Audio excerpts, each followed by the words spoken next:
Hi, Cleo here, finally doing my Mass Effect 2 review. Sorry it's been so long. And yes, this is a poster of Inuyasha behind me. Got a problem with that? I can't snap.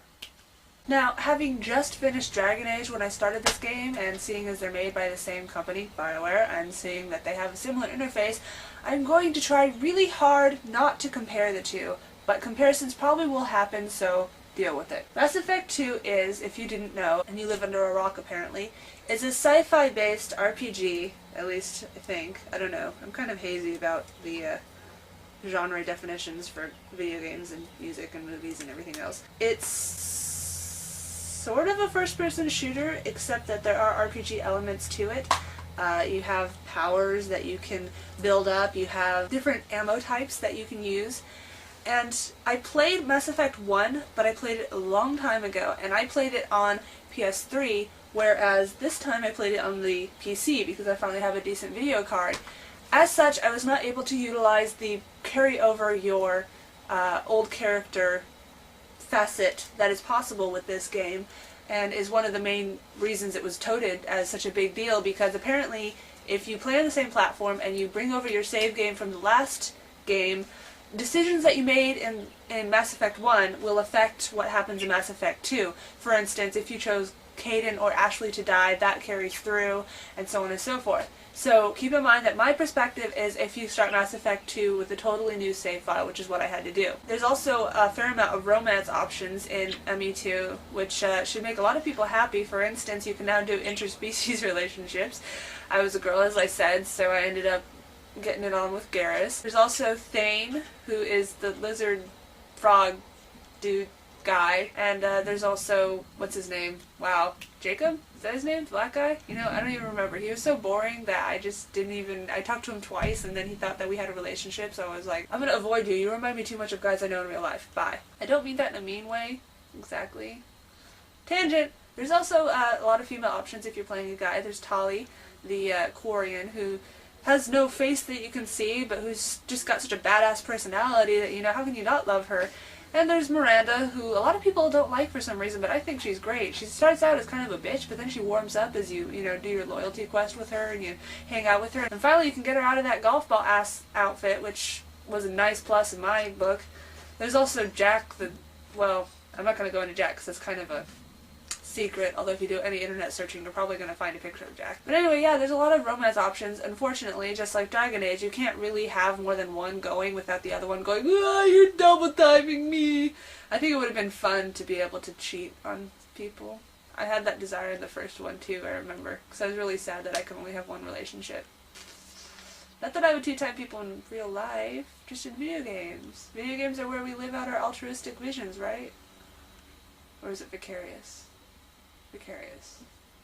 Anyway, on topic. Mass Effect 2.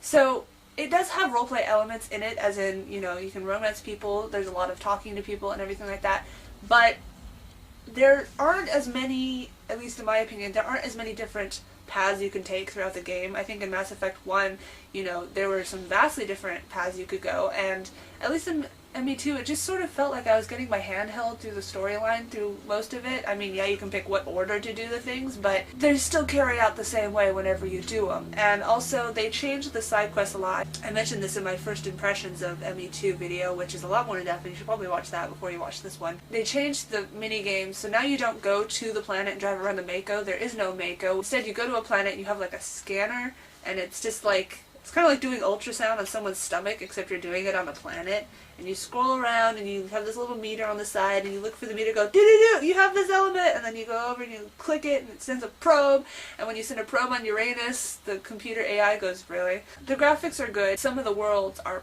gorgeous. The people are okay, but the worlds are gorgeous. And there's more variation in types this time around. I remember in the first one it was all pretty much the same basic models. But in this one there's, you know, there's mist-covered doom mountains, there's lush forest, although the only creature there are those little monkey things that creep me out. There's the usual inside ship corridors. There's a pretty cool sequence right at the beginning where you have to go through an area wearing your suit, of course, where there's a hole in the ship so the space comes in.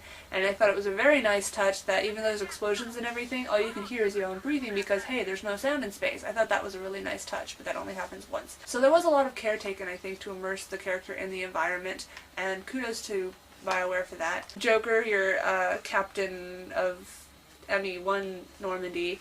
Yeah, you get a new Normandy, it's part of the story.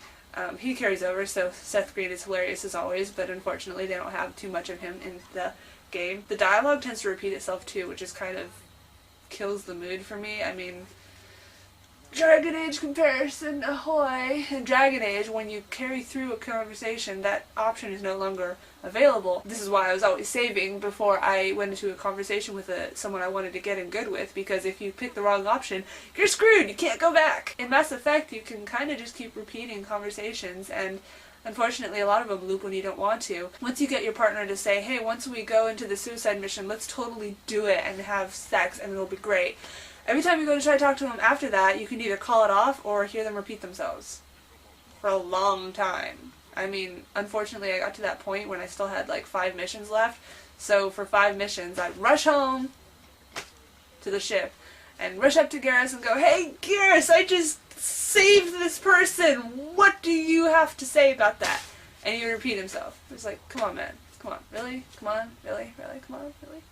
It kind of makes me think of, old games like, The Legend of Zelda and Final Fantasy, when you would go up to talk to someone and they would say something and you'd go do this epic quest and you come back and you talk to the same person and they'd say the same thing and it was like, did you not notice that I just saved the world? Can't you comment on my heroic deeds, please? Please? Give me some self-worth, I had to buy my own weapons, and I had to go kill some monsters, and no one even noticed, and it's like, why did I bother? I mean, I just saved the world from having the moon crash into it, and why am I talking about Majora's Mask? Anyway, Mass Effect 2 is not an RPG. I'm sorry. In my humble opinion, it is a first-person shooter with RPG elements included, but mainly it is an FPS. Why? Yes, you can romance characters, but the romance is like 3 dialogue options. Boom, there you go. There are powers, but they're more like upgrades that you can change at any time, and there's only like 5 of them per character.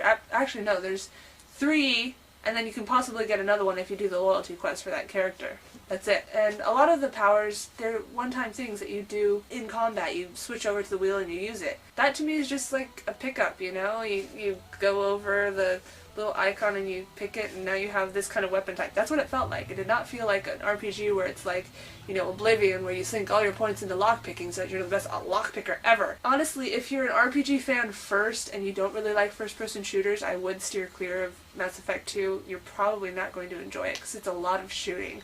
Now, admitted, the shooting isn't quite as difficult or as finicky as like Half-Life. They kind of help you out a little bit. They give you little icons when you're shooting someone, and your AI helps a lot. Although they're still a little bit stupid. I still had to constantly order my guys to go hide behind stuff because a big huge monster guy would come out and Tali would think, hey, I have no armor. You know what would be a great idea? If I just ran forward and stood right in front of this mech with its semi-auto rifle and rocket launcher. I mean, that is a great idea, isn't it? Mostly the only thing you have to worry about is your character dying, because that is game over, and I did have quite a few game overs when I got cocky and put it up there on hard or whatever that one's called and started rushing into battle and then got shot dead and was like, okay, need to rethink the plan a little bit, got a little bit cocky, okay. Anyway, I better wrap this up because I want to get this within 10 minutes, unlike all my other videos. Mass Effect is a good game. I know everybody's raving about it and saying, oh, it's the best game ever, even though I just said that about Borderlands not too long ago and who knows what game before that. It's good, it's fun, it's kind of long, although it's not nearly as long as some JRPGs I could mention. Most of them. Not my favorite game, but a good game nonetheless. And will I be getting Mass Effect 3? Yeah. I want to know what happens, although the ending was a little bit cheap and Halo 2-esque.